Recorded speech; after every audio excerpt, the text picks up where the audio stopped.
আল্লাহ পাক রব্বুল আলামিন আমাদেরকে একখানা কিতাব দান করেছেন, তার নাম আল কোরআন। এই কোরআনের যে মাহফিল সাজানো হয়, কোরআন থেকে শিক্ষা দেওয়ার জন্য যে মাহফিল সাজানো হয়, এই মাহফিলের আজকালকার সময়কালে বিভিন্ন জায়গায় তাফসিরুল কোরআন মাহফিল বলে ব্যানার করে তারা মাহফিল করে থাকে। যদিও নাম দেওয়া হয় তাফসিরুল কোরআন মাহফিল, কিন্তু টোটাল মাহফিলটাই রাজনৈতিক আলোচনায় সময় পার হয়ে যায়। নিজেদের আমিত্বকে প্রকাশ করতে করতে মাহফিলের সময় শেষ হয়ে যায়। পবিত্র কোরআন থেকে সঠিক বাণী কখনোই মুসলমান সেই মাহফিল থেকে পায় নাই।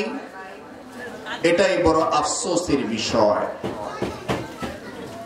সত্যিকার তাফসীরুল কোরআন, সত্যিকার কোরআনের শিক্ষা আপনাকে যদি পেতে হয়, আপনাকে এই কোরআনের পথে যারা চলে, এই কোরআনকে যারা লালন করে, এই কোরআনকে যারা শত বছর ধরে আপনার আর আমার ঘরে পৌঁছে দিয়েছে, সেই দিনের মহান দায়ী আল্লাহর ওলিগণ যারা না আসলে এই কোরআনও পেতাম না, তাফসীরুল কোরআন মাহফিলও পেতাম না। সেই আল্লাহর ওলিরা হচ্ছেন সত্যিকার কোরআনের ধারক এবং বাহক। তাদের কাছে গেলে, তাদের মাহফিলে গেলে, তাদের দরবারগুলিতে গেলে সত্যিকার কোরআনের শিক্ষা পাওয়া যায়। কথা বলুন, ঠিক কিনা? তেমনি আমি সময় সংকীর্ণ বেশি ভূমিকা নিচ্ছি না। আল্লাহ পাক রব্বুল আলামিন এই পবিত্র কালামুল্লাহ শরীফের 3 নম্বর সূরা 37 নম্বর আয়াত, সূরার নাম সূরা আলে ইমরান। সূরার নাম সূরা আলে ইমরান।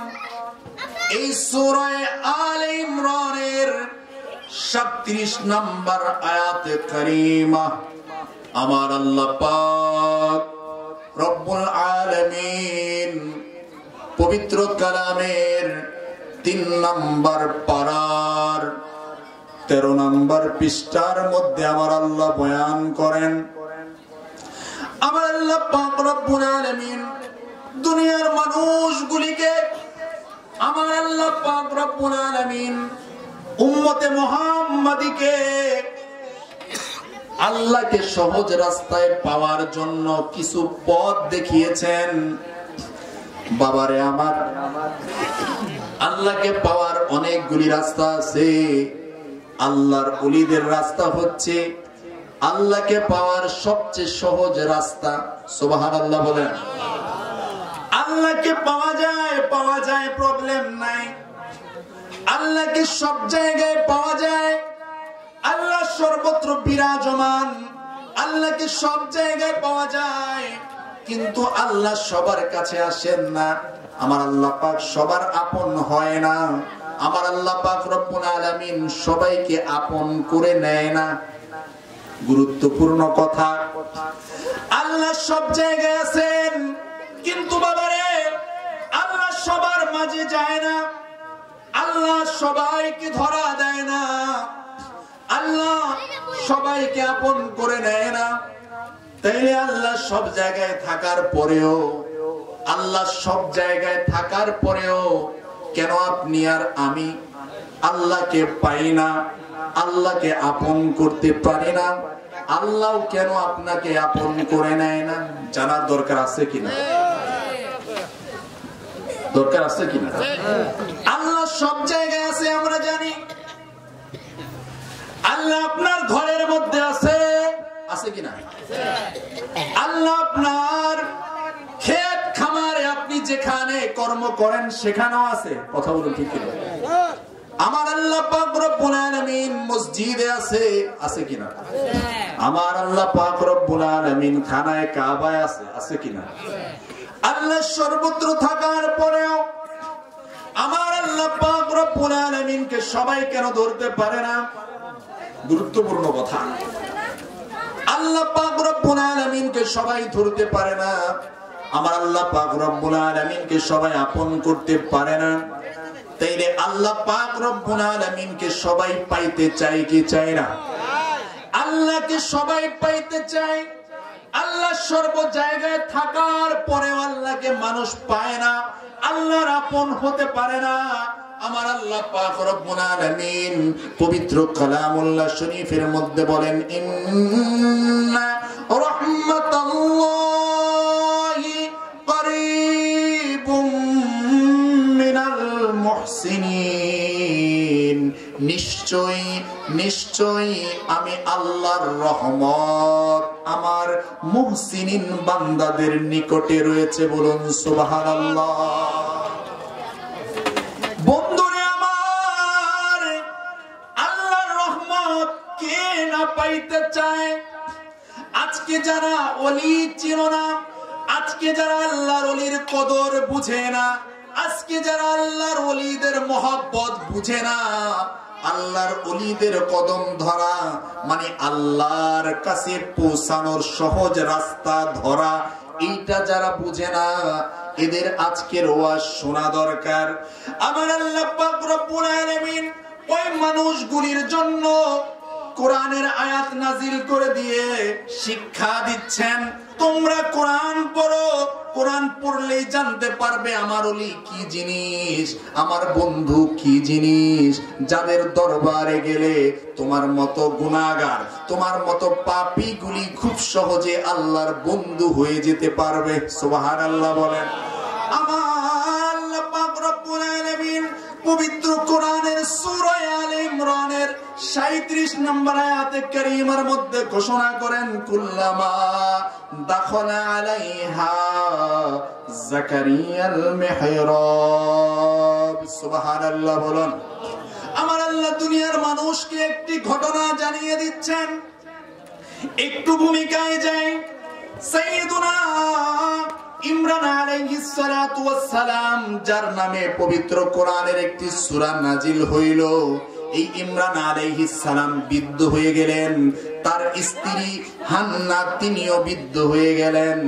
দুইজন যখন বিদ্ধ হয়ে গেলেন, বড় পেরেশানির মধ্যে পড়ে গেলেন। হায় রে, আমাদের কোনো সন্তান হয় না। ইমরানের স্ত্রী হান্না একদিন পথ দিয়ে হেঁটে যাচ্ছেন, হঠাৎ করে বাগানের মধ্যে নজর গেল, দেখতে পাইলেন একটা সুন্দর পাখি আর একটা ছোট্ট পাখিকে তার পাখার মধ্যে নিয়ে আদর করছে। হান্না চোখের পানি ছেড়ে দিয়ে কান্না করলেন, আল্লাহ আমি বিদ্ধ হয়ে গেলাম, কোন সন্তান পেলাম না, আমার যদি একটা সন্তান থাকতো তাইলে আমিও হয়তোবা এইভাবে তাকে আদর করতে পারতাম। সুবহানাল্লাহ বলেন। এইভাবে তাকে আদর করতে পারতাম। আমার আল্লাহ পাক রব্বুল আলামিন হান্নার চোখের পানি বিফলে দিলেন না। ওই রাত্রি তার গর্ভের মধ্যে আমার আল্লাহ পাক রব্বুল আলামিন পবিত্র একটি সন্তান দান করলেন। সুবহানাল্লাহ বলুন।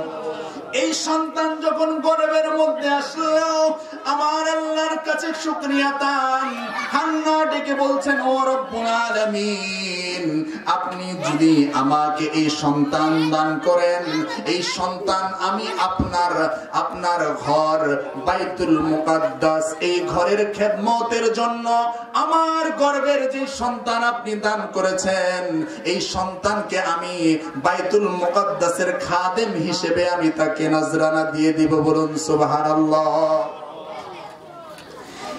হান্না নিয়ত করলেন সন্তান হইলে বাইতুল মুকাদ্দাসের খাদেম বানিয়ে দিবেন। আমার আল্লাহ পাক রব্বুল আলামিন তার গর্ভের মধ্যে সন্তান পাঠাইলেন। কিছুদিন পর সন্তান ভূমিষ্ঠ হলো। কিন্তু দেখতে পেলেন এই সন্তান তো কোনো ছেলে সন্তান নয়, এই সন্তান হলো একটি মেয়ে কন্যা সন্তান। বলুন না সুবহানাল্লাহ। স্বামী ইমরান আলাইহিস সালাতু ওয়াস সালাম চিন্তা করলেন, রব আমি তো নিয়ত করেছিলাম আমার সন্তান যদি হয় তাকে আমি বাইতুল মুকাদ্দাসের খাদেম বানিয়ে দিব, আপনি তো বানাইলেন একজন কন্যা, এখন আমি কি করব? আমার আল্লাহ পাক রব্বুল আলামিন ফাতাকাব্বালানা রব্বুহা বিকবুলিন হাসানিন ওয়া আনবাতাহা নাবাতান হাসানা ওয়া কাফফালাহা যাকারিয়া। বলুন সুবহানাল্লাহ। আমার আল্লাহ কোরআনে বললেন, আমি আল্লাহ তাকে সান্ত্বনা দিলাম, আমি আল্লাহ তাকে শুনিয়ে দিলাম, হে ইমরান তোমার কন্যাকে আমি আল্লাহ কবুল করে নিয়েছি। সুবহানাল্লাহ বলুন।